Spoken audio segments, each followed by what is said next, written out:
A train 200 meters long is moving at a rate of 40 kilometers per hour. In how many seconds will it cross a man standing near the railway line? ये crossing over का concept है from the topic TSD which is time speed and distance. Crossing over के concept पे हम क्या काम करते हैं?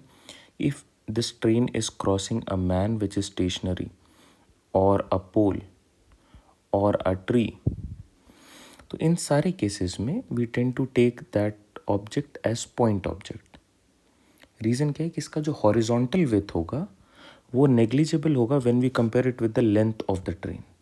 जैसे यहाँ पे इट इज़ 200 मीटर्स और एक इंसान का हॉरिजॉन्टल विथ कितना ही होगा, not even a metre. So we tend to take this as point object. So how long will this train take to cross और पास दिस पर्सन? अगर वो मैन यहाँ पे है, अगर वो ट्रेन कहीं से भी आ रही है, will start the timer when the train is right here and when it has actually crossed we will stop the timer. तो इस ट्रेन ने एक्चुअली में कितना डिस्टेंस ट्रैवल करा?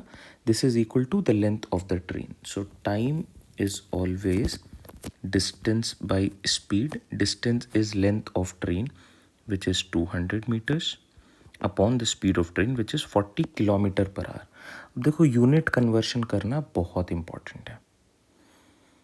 ये किलोमीटर पर आ रहा है, इसको simply if I convert it into metre per second I need to multiply this with 5/18. So this becomes 200/40 into 5 और ये 18 ऊपर चले गया. अब आप डेटा को पूरी तरीके से सिंप्लीफाई कर दो. 5 times this 2 cancelled. 18 seconds is the time taken to cross.